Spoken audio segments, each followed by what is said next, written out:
మంత్రి గారు చెప్పండి. అధ్యక్ష, 2024 నవంబర్ 1వ తేదీ వరకు రాష్ట్రంలో గ్రామ పంచాయతీల సర్పంచులకు చెల్లించే బిల్లుల మొత్తం 691,93,00,000 సార్.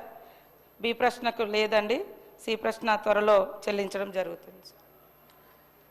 గౌరవ సభ్యులు తన్నీరు హరీష్ రావు గారు. సార్,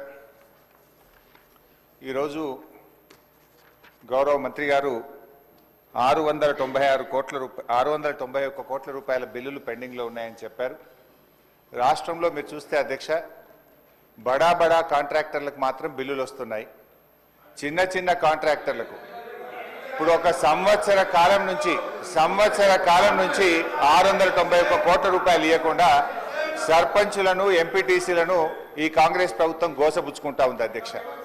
చివరికి ఆ సర్పంచులు ఎంపీటీసీలు గవర్నర్ గారిని కలిసి మొరబెట్టుకున్నారు, మంత్రుల్ని కలిసి మొరబెట్టుకున్నారు. చలో అసెంబ్లీ కార్యక్రమానికి వస్తే వాళ్ళను అరెస్ట్ చేసి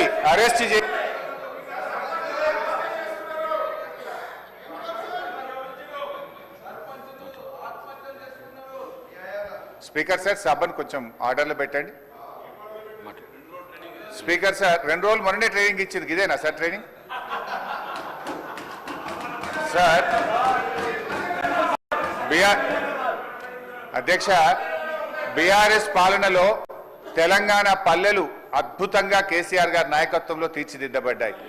పల్లె ప్రగతి, పట్టణ ప్రగతి అనే కార్యక్రమం పెట్టి ప్రతి నెల పల్లె ప్రగతి కింద గ్రామాలకు 275 కోట్లు ఇచ్చాం, పట్టణ ప్రగతి కింద 150 కోట్ల రూపాయలు ఇచ్చాం.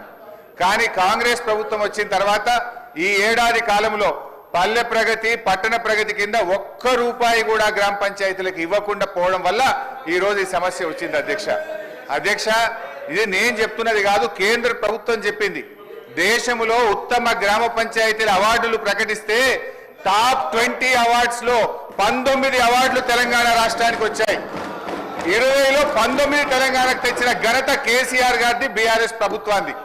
సో ఆ రకంగా పల్లెలు చేశాం.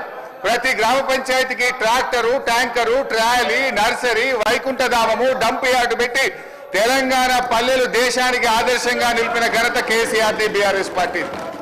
అధ్యక్ష, మేము గౌరవనీయులు మంత్రి గారిని కోరేది ఒక్కటే, ఇవాళ ఈ ప్రభుత్వం వచ్చిన తర్వాత ఎస్ఎఫ్సి నిధులు విడుదల కావట్లేదు. ఈజీఎస్ నిధులు కేంద్ర ప్రభుత్వం ఇచ్చినా డైవర్ట్ చేసినారు. 15th ఫైనాన్స్ కమిషన్ డబ్బులు కేంద్ర ప్రభుత్వం ఇస్తే డైవర్ట్ చేసినారు. జీపీ జనరల్ ఫండ్ కూడా వాళ్ళ డబ్బులు వాళ్ళు ఖర్చు పెట్టుకోవడానికి కూడా ఫైనాన్స్ నుంచి క్లియరెన్స్ ఇయ్యక, చెక్కులు పాసుగాక ఇవాళ సర్పంచులు ఆత్మహత్య చేసుకునేటువంటి పరిస్థితి వచ్చింది. అప్పులు చేసి బంగారం కుదబెట్టి పనిచేస్తే ఈ బిల్లులు ఇయ్యారు అధ్యక్ష. ఒక్క నవంబర్ నెలలో బడా కాంట్రాక్టర్లకు 1200 కోట్లకు పైగా బిల్లులు ఇచ్చారు. ఒక్క నెలలో 1200 కోట్లు బడా కాంట్రాక్టర్లకు ఇస్తారు. ఈ చిన్న కాంట్రాక్టర్లు 5 లక్షలు 10 లక్షలు చేసిన సర్పంచులు, ఎంపీటీసీలు, జెడ్పీటీసీల మీద ఎందుకు పగబట్టి కక్షతో వాళ్ళని ఇబ్బంది పెడుతున్నారని చెప్పి నేను ఈ రోజు ప్రభుత్వాన్ని అడుగుతున్నా అధ్యక్ష. ఈ రోజు పరిస్థితి ఏమైంది? గ్రామ పంచాయతీలకు రెగ్యులర్ గా ఇవ్వాల్సిన నిధులు ఇవ్వకపోవడం వల్ల చివరికి ఏం దాకా వచ్చిందంటే, అమెరికా దేశం తెలంగాణకు పోతే చికెన్ గున్యా వ్యాధులు వస్తున్నాయి, జాగ్రత్త అని అమెరికా దేశం ఆ దేశ పౌరులను హెచ్చరించే పరిస్థితి ఏర్పడ్డదంటే పల్లెల్ని ఏ రకంగా మీరు నిర్లక్ష్యం చేశారో అర్థమవుతా ఉంది. ఇప్పటికైనా ఇప్పుడు అమెరికా తెలంగాణ పోతే చికెన్ గున్యా వస్తుందని ఆ దేశ పౌరులను హెచ్చరించిందంటే ఇది మన రాష్ట్రానికి అవమానం, ఈ దేశానికి కూడా అవమానం. మీ పాలన ఆ రకంగా ఉన్నది. సో దయచేసి మేము కోరేది ఒక్కటే అధ్యక్ష, వీళ్ళు బిల్లులే కాదు అధ్యక్ష, ఎంపీటీసీలు, సర్పంచులు, జెడ్పీటీసీలు దిగిపోయి 9 నెలలైంది, ఇంకా వాళ్ళ జీతాలు కూడా పెండింగ్లు ఉన్నాయి. 1వ తారీఖు జీతం ఇస్తామని చెప్తారు. జెడ్పీ చైర్మన్లకు, జెడ్పీటీసీలకు, ఎంపీటీసీలకు దిగిపోయి 9 నెలలు